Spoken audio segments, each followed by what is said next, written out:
Number 5 on our countdown is a threat closer to home. In fact, don't look up, look down, because what lies beneath could really rock your world. There's no doubt, and many people have said this before, but we exist on this planet purely by nature's consent. If nature decides she's had enough, we're out. Many of the threats we face come from above.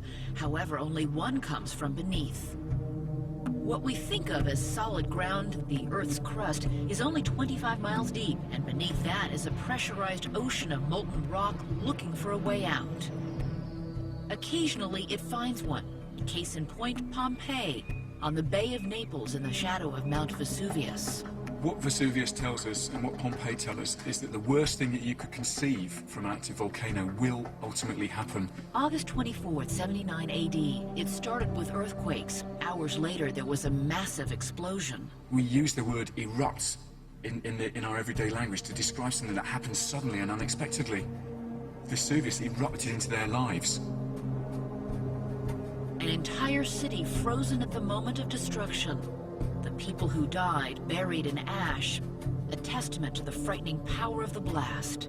You've only got to look at the dead of the Herculaneum waterfront, where the skeletons, when they've been studied, you can see there are scorch marks on the inside of the skull. Where the gas cloud came down, it was so hot that it set the brain on fire. And the gases then had to break out from the skull to be released. That's the power, locally, of something like that. And that's tiny compared to the most modest supervolcanic eruption.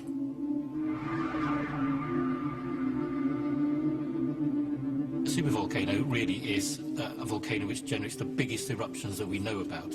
Now, that means something big enough, for example, to cover the entire UK or the entire state of Connecticut, I suppose, in a vast amount of debris, sort of 10 meters deep.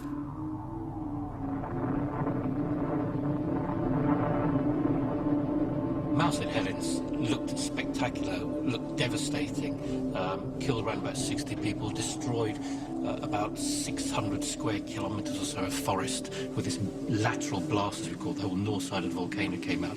So it looked like a huge eruption. A super eruption is at least 1,000 times bigger than that. Unlike regular volcanoes, supervolcanoes are massive canyons called calderas, making them so big they're hard to find.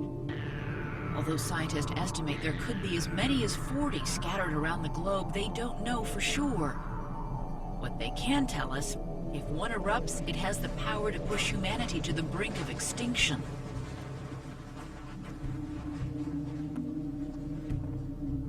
If we look at the big supervolcanic eruption about 74,000 years ago, Toba in Sumatra, we can see from the genetic records that almost immediately after the eruption, humanity went through a genetic bottleneck.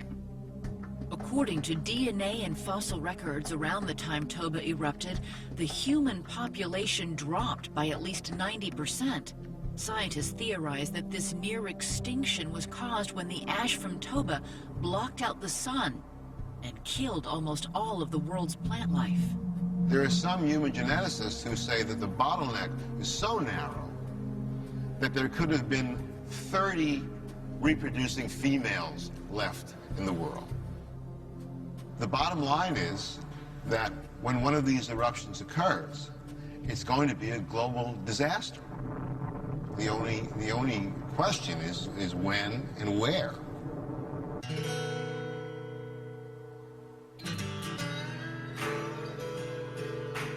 Rapid City, South Dakota, a peaceful town on the edge of the Great Plains. When authorities here think about catastrophes, they certainly don't think about volcanoes. As far as disasters go, we have large forest fires, blizzards, small amount of flooding on a small scale. Few here realize that just over 400 miles away under Yellowstone National Park in Wyoming, there's an underground lake of lava that has the potential to make Rapid City look like Pompeii. Yellowstone is a supervolcano. There's a giant magma chamber underneath Yellowstone. It's erupted in the past, and an eruption, we think, of Yellowstone is overdue. There's no reason why Yellowstone shouldn't experience another super eruption in my lifetime. Absolutely not.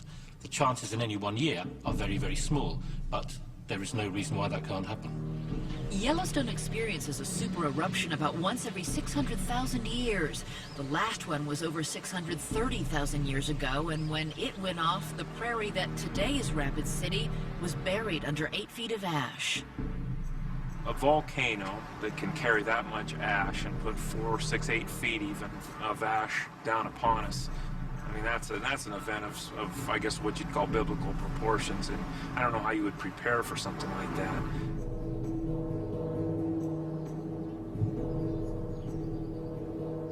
It is especially hard to prepare when scientists can't tell us exactly what the warning signs are.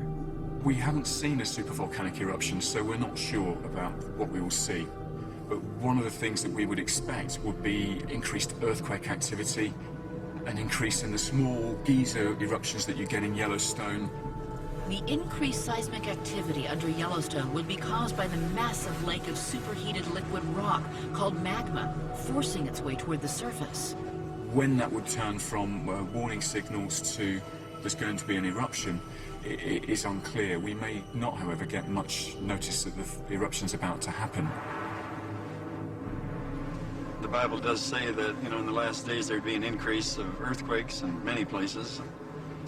It sounds a little trite, but the Bible says when you see these things happen, look up, for your redemption draws nigh. We might only get a few minutes' notice that a series of eruptions were about to begin. If you can imagine the chambers here, these fingers of magma are going to reach the surface, and when they reach the surface, the eruption begins.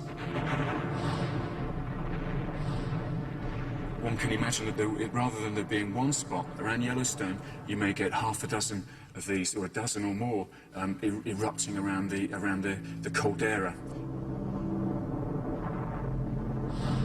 And as these erupt, they're emptying the magma chamber, and as the magma chamber gets empty, the roof of it becomes vulnerable. There's nothing holding it up anymore, and then that collapses into the magma chamber, and then the magma chamber is open to the outside wall. So all of a sudden, all this pressure is released, and that's when the whole thing injects itself into the stratosphere. That's when it really goes.